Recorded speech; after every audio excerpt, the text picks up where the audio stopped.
I love the senior class. I mean, they are just a phenomenal group of young women. They have given us everything that they've had from the minute they walked on, and it on campus. It hasn't been easy, and I think that sometimes we make it look a little easy, and people are like, oh, pish posh, UConn again. But these kids have given their heart and soul, and I just feel fortunate that I got a chance to be a coach for them.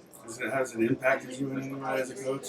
Oh yeah, it's made me a better coach. I mean, I think you have to figure out ways to make them better, right? They were already skilled when they got here, but how can you take their game to the next level? And basketball wise, being able to talk the game with them and see what they see and what they're comfortable with. And by the time they're seniors, you're at a comfort level. What do you guys want to do? What do you see out there? Whether there's Mariah running it or Stewie defensively or Tuck, hey, this is working or that's not working. So they're an extension of us as coaches on the floor, and we're fortunate there's 3 of them in one class that have just had an incredible impact on our program. As a former player, you see those 3 come in, and we worked really hard to kind of sustain excellence at UConn. When I was here, they had won a national championship, but like you were saying, you don't want it to be a flash in the pan. You want it to be a tradition of excellence. And I know a lot of the players that came with my group, we wanted to start that. And then you kind of see the progression of the program, and you watch the players come in and the commitment to that excellence, that level, the way they treat the former players, the way they treat the staff, the respect they have for the program, for their individual success, and how much they work at being great.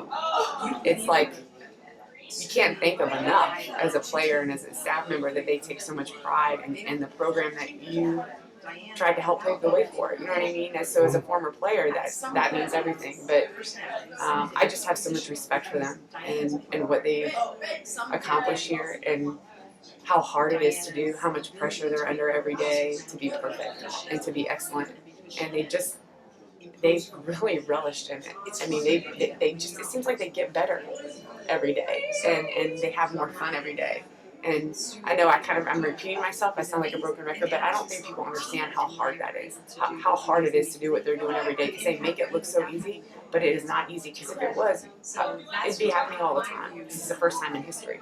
Is that why on the bench, you guys can be up by like 20 or 30, someone blocks a shot, makes a great defensive stop, and you guys like explode on the bench? Yeah. Do you think that's because you guys know how hard it is, Yeah. and all the time that went into that? Totally, it's that, and it's seeing people make plays that you need to make to win. Whether or not you're up by 20 or 30, that never matters. It's not about the opponent. It's about us playing against the game of basketball and trying to play the game the way it's supposed to be played, the way that we try to play it every day in practice. And to see people make those great plays, that's exciting, because we're like, this is what we work for. You know what I mean? Like, each play, not necessarily the win, but if you work for each play and you celebrate it like that, then the win takes care of itself.